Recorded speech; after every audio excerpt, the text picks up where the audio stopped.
Um, I'm excited about tonight. This is the night where we hear more than just my voice from here from the front, and this is an opportunity for you to get excited about what God has done in your life.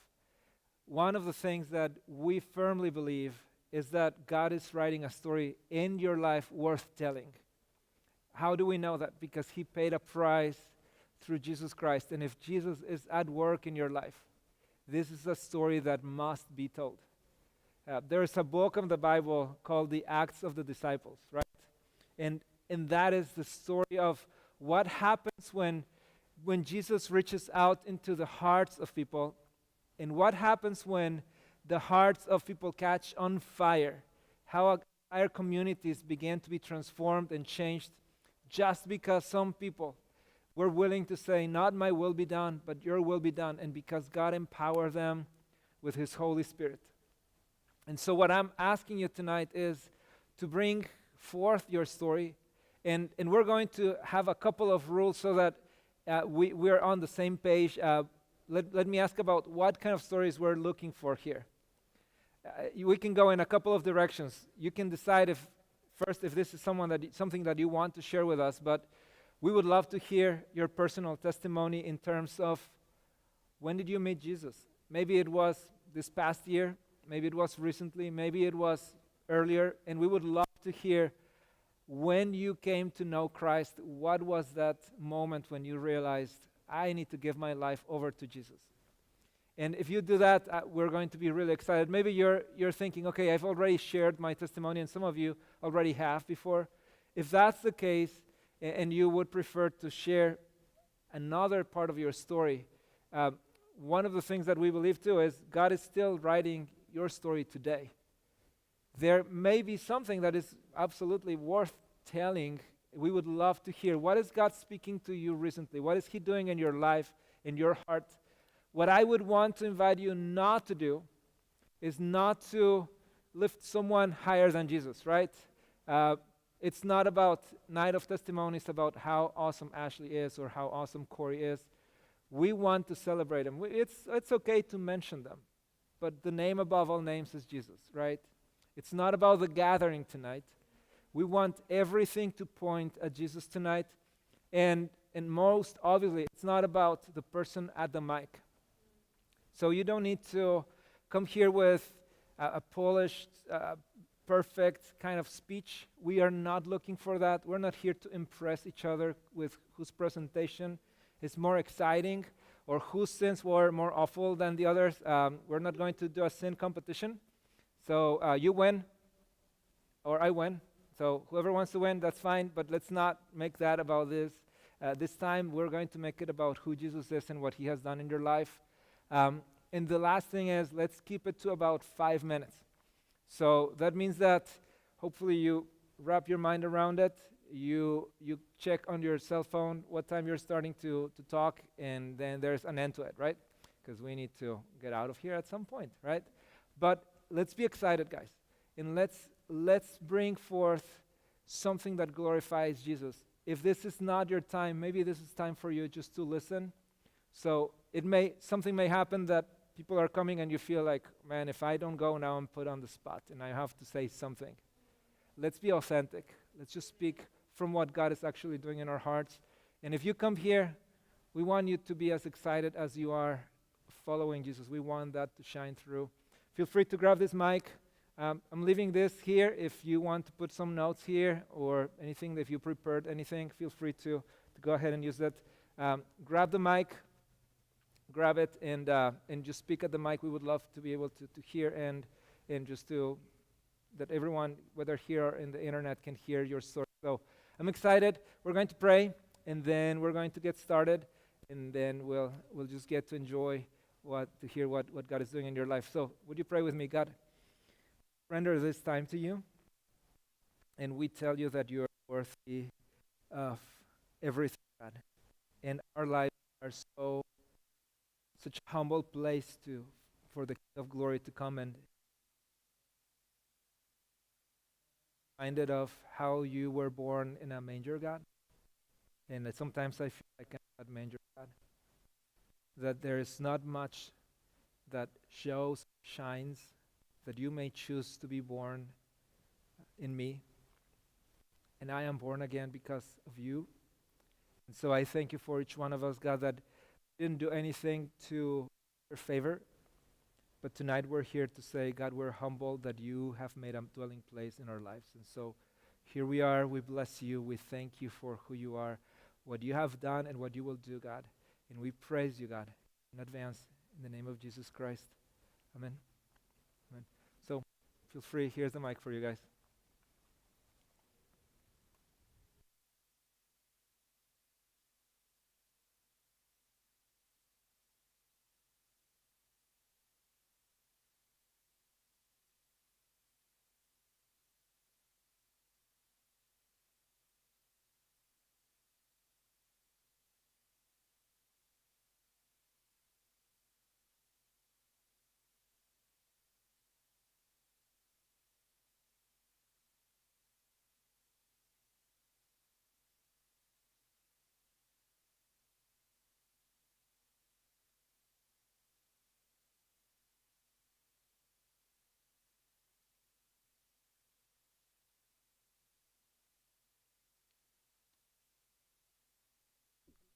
Because otherwise I will drop it. So I'm going to preface this with there's a part or two that might be a little sensitive, but I wrote it the way I was told to write it. So I grew up with a very twisted view of what love was. My childhood left me believing that I had to earn the love and that everyone would leave if I didn't do what was expected or if I messed up. And I grew up thinking that I wasn't enough and that I would always be a failure no matter what I did. And all in all, love wasn't a positive thing for me, but it was something I craved. And this led me to be in a really bad relationship. We had gotten together when I was 18 and were engaged before the relationship hit 6 months. He said he loved me, and he said all of the right things to make me believe him. And things started off really small while we were long distance. A snide comment here, a couple of hours ignored there, before escalating to where he would ignore me on days on end if I did something that he disagreed with. All in all, it escalated. Looking back, it was emotional and mental abuse and manipulation, but I didn't realize it at the time. And I slowly cut friends out that he didn't approve of. I ditched doing things just to talk to him, etc. Around 6 months in, he ended up moving to Kentucky and things became physical. A wrong word would cause him to grab and twist my arm, and if I moved wrong or laughed too loud, I ended up against the wall. But by this point, he had me believing I deserved it. I had done something to earn it, and worst of all, he had me believing that I liked it. And during all of this, he raped me repeatedly. My nose meant nothing. My opinions were worthless, and I was worthless and only good for sex to him. Eventually, I learned just to do what was expected and to do what I was told. I was so broken down that my entire world revolved around him and what he wanted. But he said he loved me, and I believed him. Besides, everyone seemed to like him. No one saw the other side of him, and I told no one what happened behind closed doors, not my family, my friend, or even my therapist. Abba started to reach out through some of the people in my life, and he started to show me what it truly meant to have a relationship with him. Because of this, I decided to re-give my life to following Jesus and everything that entailed.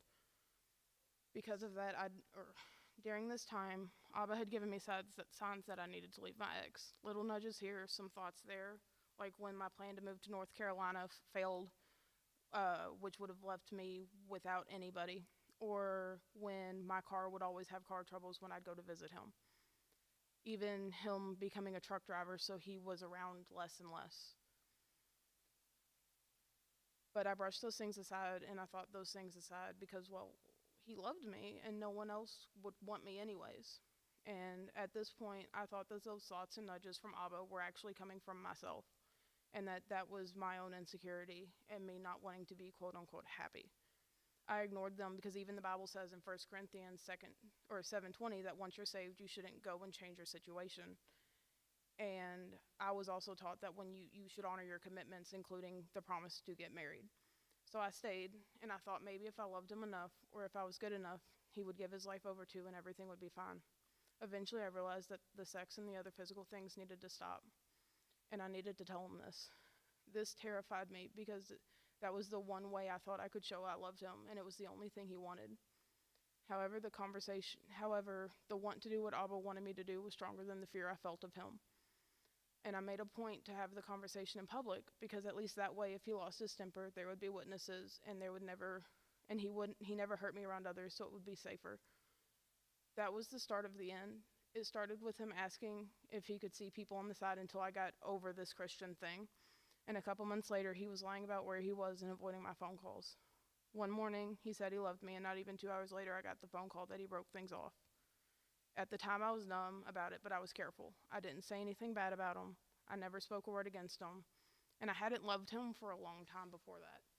But again, you're not supposed to change your status, and I knew love wasn't always an emotion you felt. It was an action.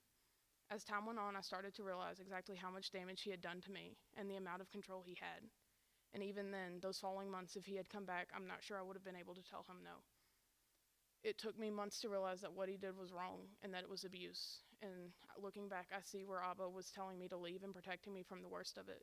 I firmly believe that it was Abba's influence that ended that relationship, because I was unable to leave him myself, and if I had stayed with him, I would have died.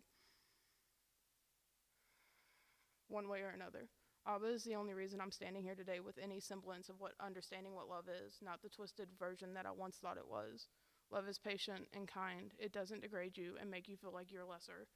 It protects you instead of hurting in anger. It doesn't beat you when you mess up or threaten to leave. Love doesn't ignore you when it's upset. Love is unconditional, no matter the circumstances, and it never ends. Regardless of how many times you mess up, it's there as if nothing had happened the first time. And this is the love that Jesus showed us from the beginning of time through all of eternity. This is the love that put Jesus on the cross for our sins and caused him to bear the weight of our crimes, even though he himself was blameless, so that we could know God the way it was intended. And this is the love that's free for anybody who wants to have it.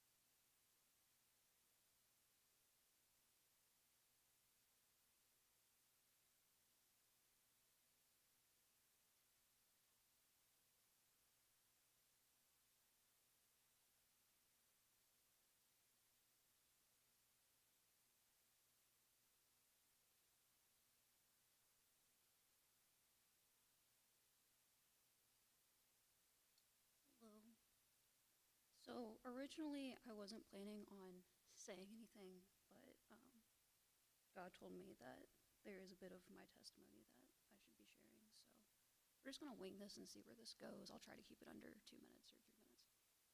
So before COVID hit, I was actually a very public part of the ministry with the gathering. I was in a position that had me talking to a lot of students and faculty on campus. I used to have like a number of spiritual conversations every single day. It was an average of 3 to 5 that I would have every single day talking to people about God and his love for them. I used to run a lot of discussion groups. I would do Bible studies and whatnot. And then COVID hit and all of that stopped. Because of my home situation, I was not able to do anything in person. And so I went from going around and talking to people and being a very active part of ministry to not. And that was very hard for me. I thought that what worth am I to the ministry if I can't talk to people or talk to them about God or do things like that?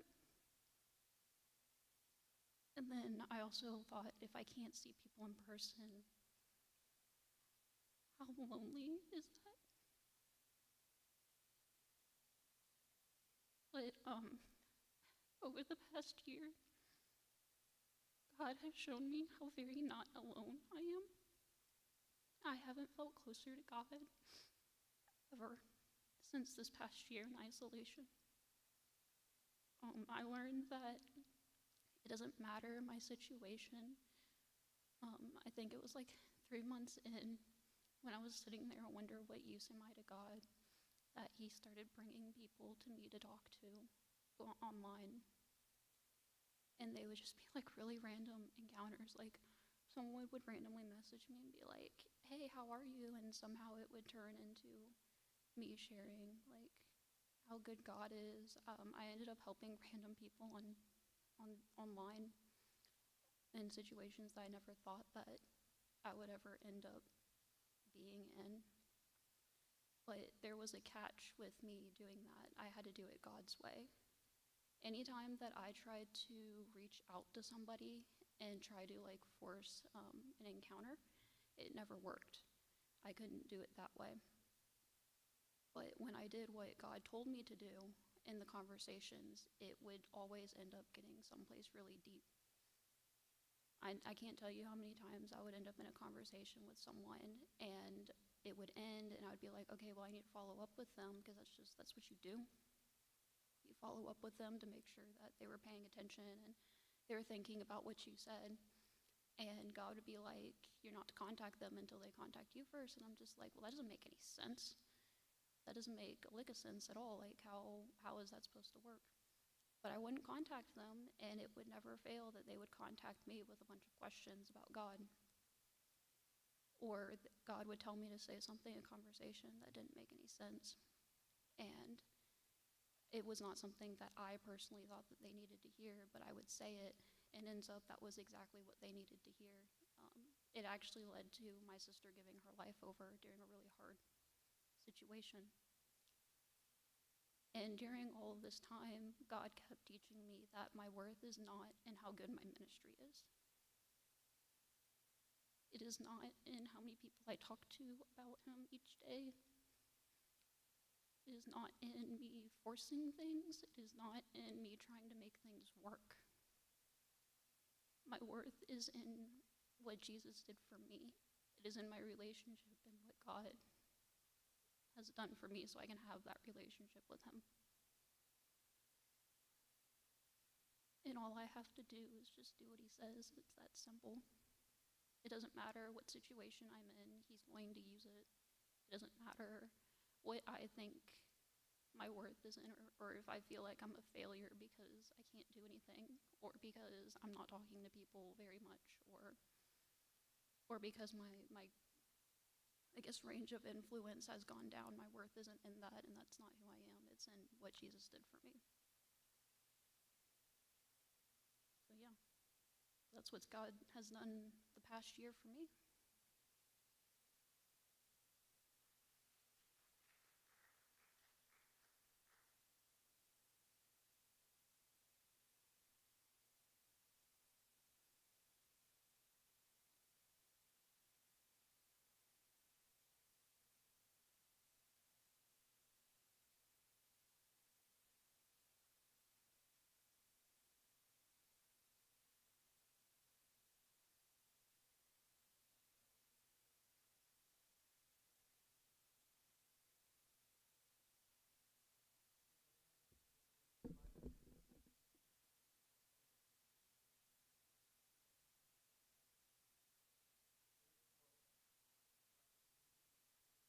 Question. Now what, right? That is so important, guys. And you kind of mentioned it in what you were talking about. Therefore, love is like this, okay? But I would also love to hear the question, how does this affect you moving forward? And you, Morgan and Reagan, you mentioned this. Therefore, my worth and value is not on who is hearing me, or my worth and value is in the love of God. And we want to hear and be a little bit, we want to make sure that the other person, we hear that from you. And so it's so important that it's part of our testimony. And so we're not here to evaluate you, but we want to make sure that we are able to hear, therefore, how is this affecting you in your future? Again, you mentioned it, but just to make sure that we don't forget to say that. So anyways, if anyone else is ready, we're here, and yeah, let's continue.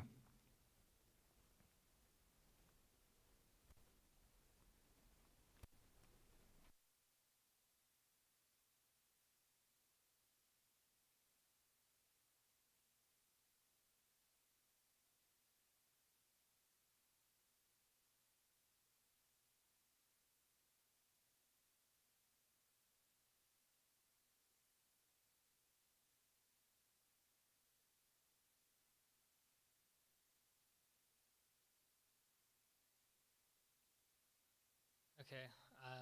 Is this good? Okay. I have no notes prepared, so bear with me, but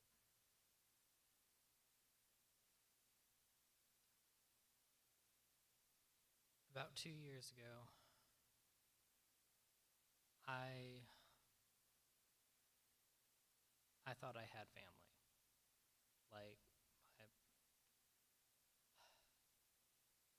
I had so many problems with the people I went to high school with my birth family, but I thought I had found the people that were going to be everything to me for the rest of my life.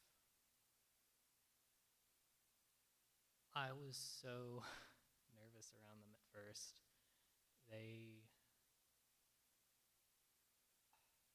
It's been 2.5 years, almost 3, I think, since I met them. And I was just so scared to show any of what I thought the real me looked like to them. I was this cagey shell of a person who was just happy to be there, barely spoke up. I was with these people for almost a year, and I had a long-term relationship that was on its way out, and one of the people in that friend group who didn't really know the person I was in a relationship with, she held me in her arms for over an hour while I was crying. And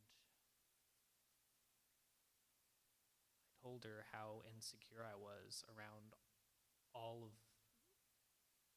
of our friends, how worried I was going to say one wrong thing. And they were going to hate me. And she laid it on thick. She was like, "No, we love you. You are so precious to us. You are..." My nickname in the group chat was Babe Maintenance. It was a bit of an inside joke. And she said, "Without our babe maintenance, who would maintain the babes?" And I laughed in the middle of this absurd, depressive episode. She got me to laugh, and I committed to actually trying to open up around these people who I was so committed to just being this picture-perfect version of someone else to. And that was my mistake. I made the same kind of crude jokes they would make, because I thought they were funny. I just never wanted to laugh at them, because if I did, then, what does that say about me? But when I made those jokes, when I made the same comments that they would make, no one laughed. I just sort of got this weird side eye, but I didn't think anything of it because her words were still echoing in my ear. And I didn't realize it, but I was falling in love with that person. That was a very bad thing. Over the course of these next few months, little slip up after little slip up, I kept doing things wrong, and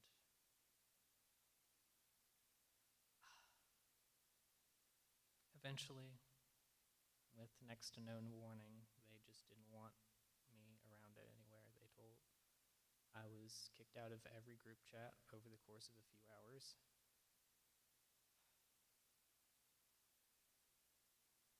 And they cited all the things I did wrong.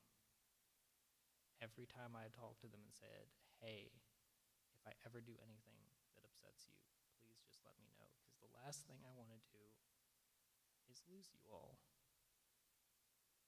And apparently they were never listening. And I lost them. This was about 2 months before COVID hit. And those next few weeks in between, I would spend way too much time out on my balcony wondering if the 3rd floor was enough to do the job. But people here had been reaching out for a while, and they still were. And you all kept my head above water. A few hours ago, I was with one of my close friends, and we ran into 2 of the people who were responsible for me ending up in that place. And she was with me through the worst of it.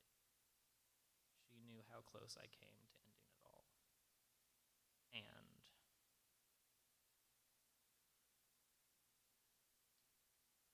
she was staring these 2 down and ready to start a fight. And I'm surprised I wasn't right there with her. But all I just wanted in that moment was for the peace that I've had to not be disrupted. Because the jealousy I would feel when another guy would talk to one of these people, or the self-loathing I would feel when I was too tired to spend time with them, or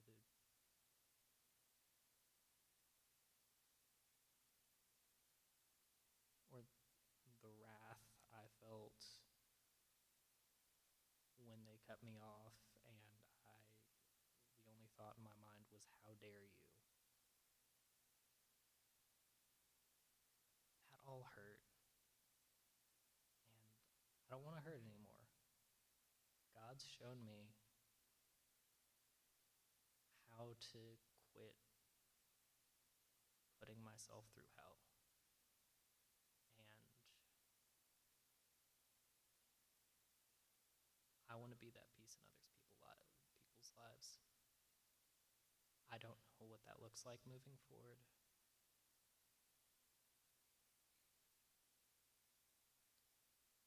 But I know there are a lot of people in the world who have been through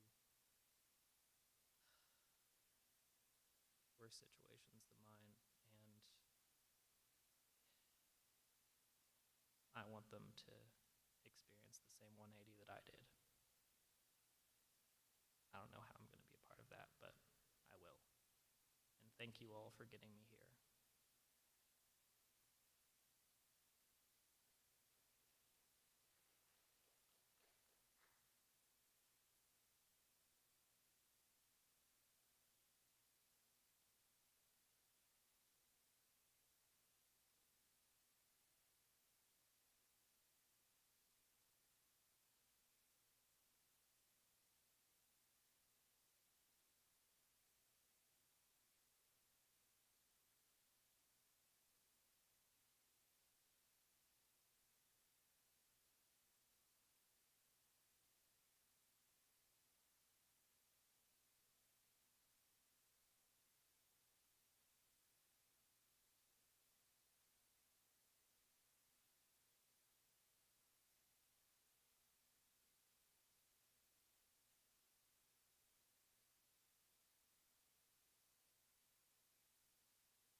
originally, this is very loud, did not plan on saying anything, but I guess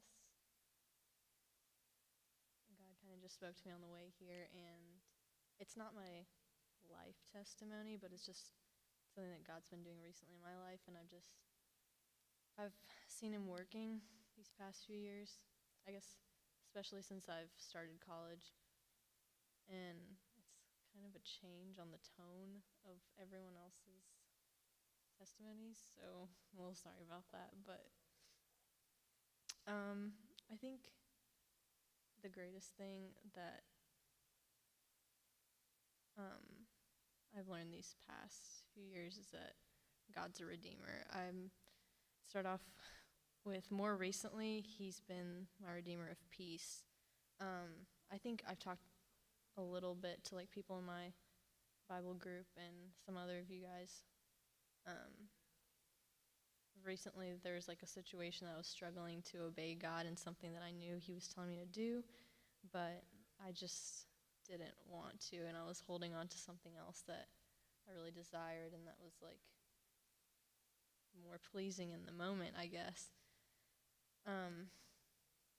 But I've been obedient since then, I think.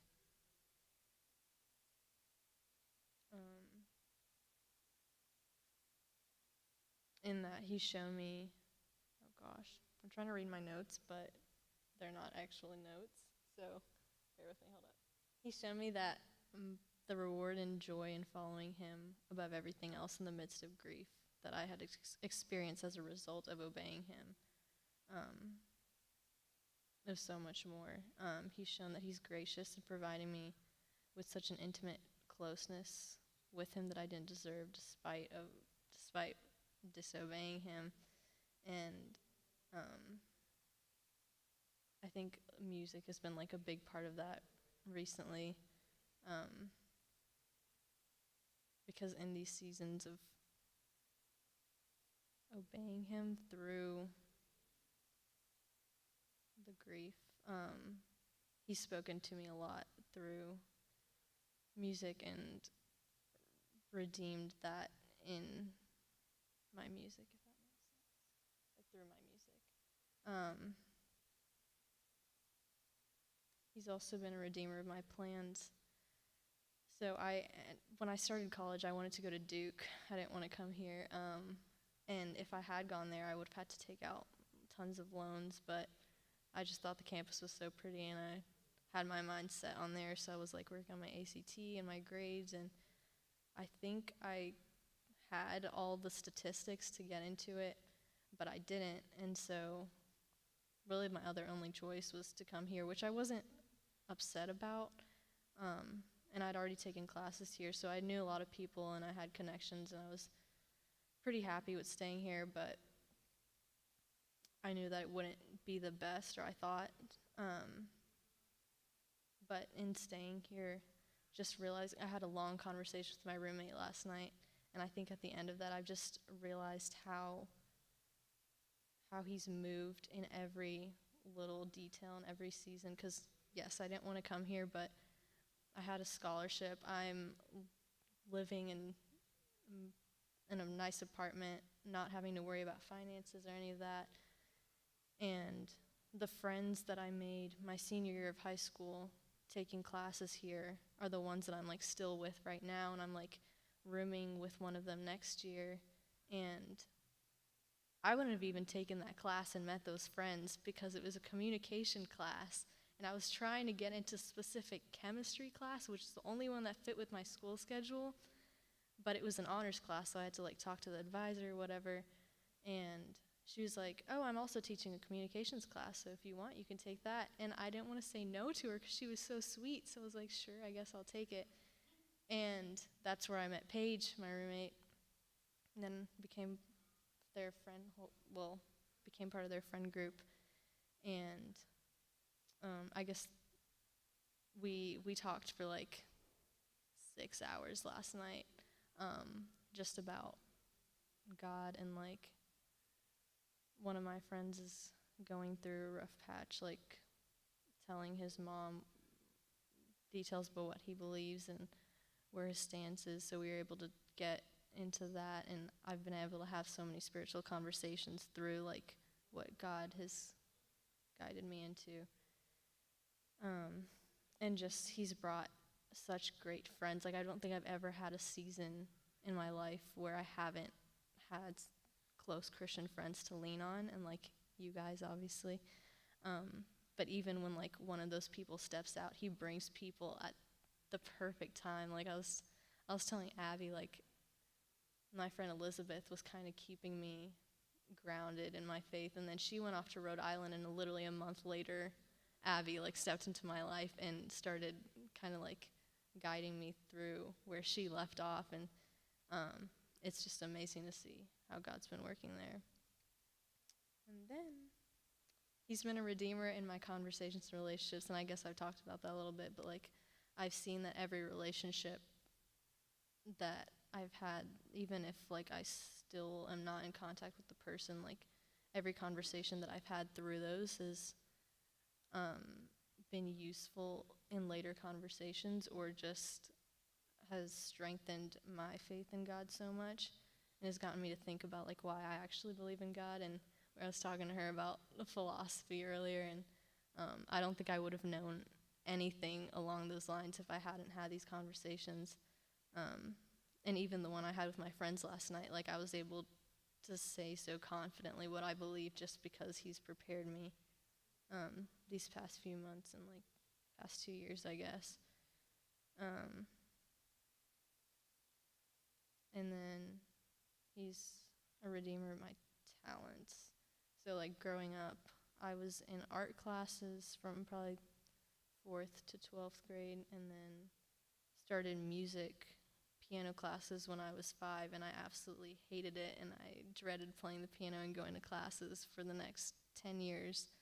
And then I started playing the violin and all these things, but my parents like kept pushing me, and though I kept resisting it, I can see like obviously now it's become such an integrated part of my life, and like how I've learned to worship God. So I'm just so thankful that God was able to use that in my life. And even with art, like I guess the song that I released that I don't exactly like to talk about too much, but even like the art cover and stuff for that, I was able to design myself because he prepared me with art.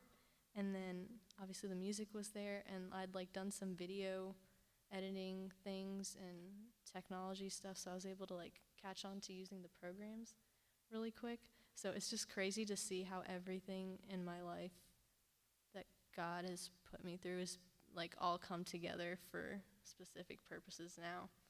Yeah, that's all I have to say.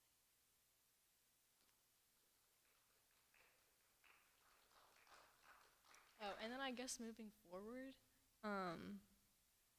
seeing how he's worked in these past few years has just given me such a peace in knowing that everything will be all right from now on. Like even if I don't get into med school, which I've been working so hard for, like I'm not even worried. Like I don't have any concerns about my future careers or like what I'm gonna do.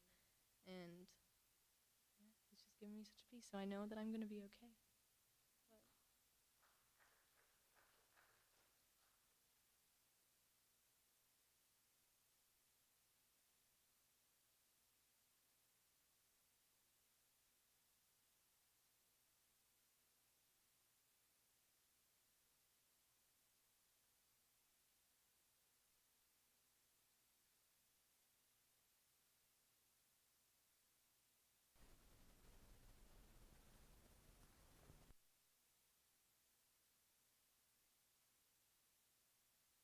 We're going to wait just for 1 or 2 minutes, well, a few seconds really, see if any of you are interested in coming and speaking here. We're going to give the last few opportunities to speak. You don't have to. I don't want you to feel obligated. But I just wanted to let you know then we're going to switch gears and do a little something else to close our school year. But I just wanted to let you know this is a good time for you to, if you're like still on the fence of should I share my story? Well, if it's just a story written in your life, I think it would be worth telling. And so that's how I would go about it. So anyways, we're going to take a couple of more seconds just waiting, and then we're going to wrap it up, okay, guys?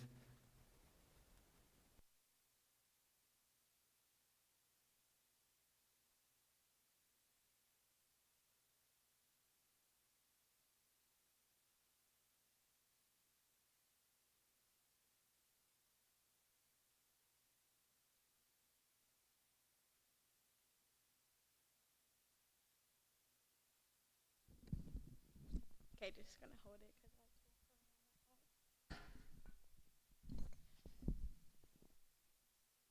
Sorry, Marco. Okay. Okay, so this year has been a crazy year. I've like had like 4 different jobs in like 3 months, y'all. Like it's just been a crazy year just to see how God works. But so this is like, I guess like I have like several testimonies, but this is like one of like this is something I'm going through currently right now. So growing up, like I've always had a relationship with God. Like God's been my best friend since I was little. Like I've just always known Him and stuff, and so like I've just been really close with God. He's always just been there for me. But in middle school and high school, like everyone always knew me. I was Abigail. I was loud. I made sure everyone felt welcomed, because growing up, I always didn't feel welcome. So like I didn't want anyone else to like not feel welcome. So I was always that person to like make sure everyone was welcomed. But I started noticing that I was like different from other girls, and like I didn't really have like I didn't fit in like one clique. Like I could go to any clique and just like talk to anyone, but I didn't really have like a best friend, or like I didn't have like friends that like I could go to about my problems, because everyone literally would always come to me. And it's like because like they knew that my relationship with God was like so real, and like I heard from Him like a different way than they did. They always just kind of looked at me as like, you know, like the older sister, always come to me for advice, and like, which I loved. Like I loved, like God would like, speak through me to speak to them. And it's like, it was just crazy like how that happens. But I started noticing that like none of them like really like, we would be friends. And then like once like God was not done with them, but done using me to get to them, like we were kind of like not like as close anymore. Like I would still text them and like check up on them, but like we weren't like, you know, like as close as we used to be. And so I remember telling God, like, you know, God, I think you're the problem. Like I think you're the reason why I can't like have any like friends for more than like a year. Like I think like we just need to take a break. And He was just like, okay, that's fine. So I remember going to school the next day, super excited, because I was like, oh, I don't have to, you know, be the older sister anymore. I can be like everyone else and just talk about my problems with you guys, and, you know, we can all just be in cahoots together. And I was sitting at the table, and they started looking to me again for advice, and like, what do you think, Abby? Or like, what is God telling you? And I'm like, no. Don't ask somebody else. Don't ask me. And so then I would sit there, and we would just start praying and talking to God, and like I would just start telling them what God was telling me to tell them. And so I remember in that season, I was like so lonely, because I couldn't talk to them about my problems, and I didn't even have God to talk to. And when I went home, it was hard at home. So like I didn't have anyone, so I was so lonely. And so God would keep coming back and like, are you ready to come back home, Abigail? And I'd be like, no, like I'm gonna get this. Like I have to figure out how to do it. Like I don't need you, God. Like I'm good without you. Like I promise. And He's like, okay. So the next day, next week, month, you know, I got really, really depressed, because like when I say like I talked to God like every day before, like He was like literally like my best friend. So like I had no one to talk to. And so like after the 10th time, God came back and He was like, are you ready to come home? And I was like, yes, like I am ready. And I remember just crying and talking to Him, and like, I could never live without you. Like I thought like you were the problem, but it's just the way that you designed me. And like it's one of my gifts that He gave me is like, you're just supposed to go out and talk to them and help them and share them and like share the gospel, and then like your time is up, Abigail. And I remember saying like, that is so lonely. It's really lonely. And He was like, Abigail, you're not lonely because you have me. And I would just be like, I know, God, but I want someone physical. Like I want someone, like you're not human, God. Like you're not human. And He was just like, and that's okay. Like you don't need someone human. Like, you want someone, but you don't need anyone. Like, I am all you need. And so fast forward, I'm 20 now, and it is still a really big struggle.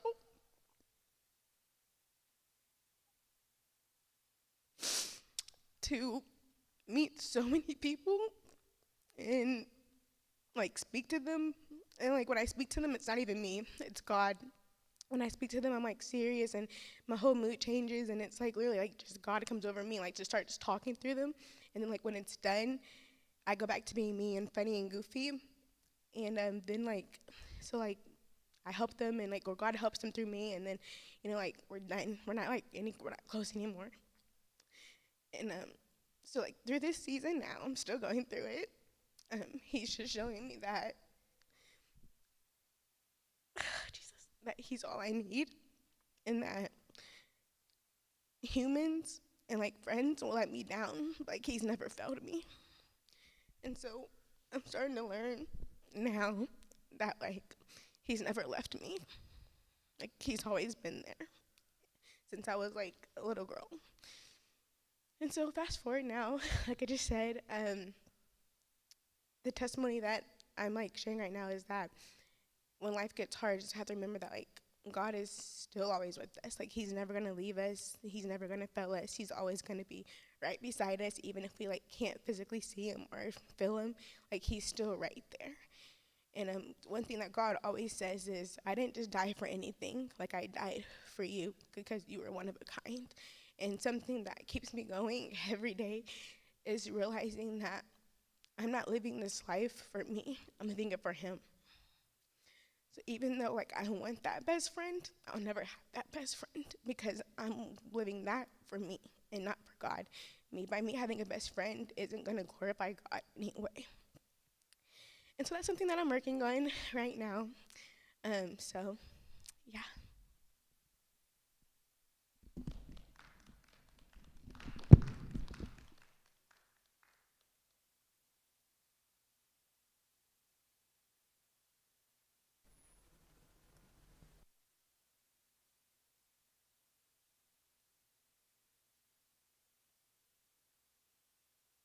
Anyone else? I want to give everyone an opportunity. This can be your opportunity to talk. Okay, I thought Riley was coming this way. I was like, okay, Riley is gonna talk. It's okay if Riley wants to talk. Before we go, I wanted to do a couple of things. The first one is, there are stages in our life that are worth celebrating, and especially when a stage of our life ends, I think it's so critical that we get to celebrate what God has done in our lives. And the beautiful thing is that it's good to celebrate what God does in my life, but perhaps the greater thing to do is what God is doing in other person's life too.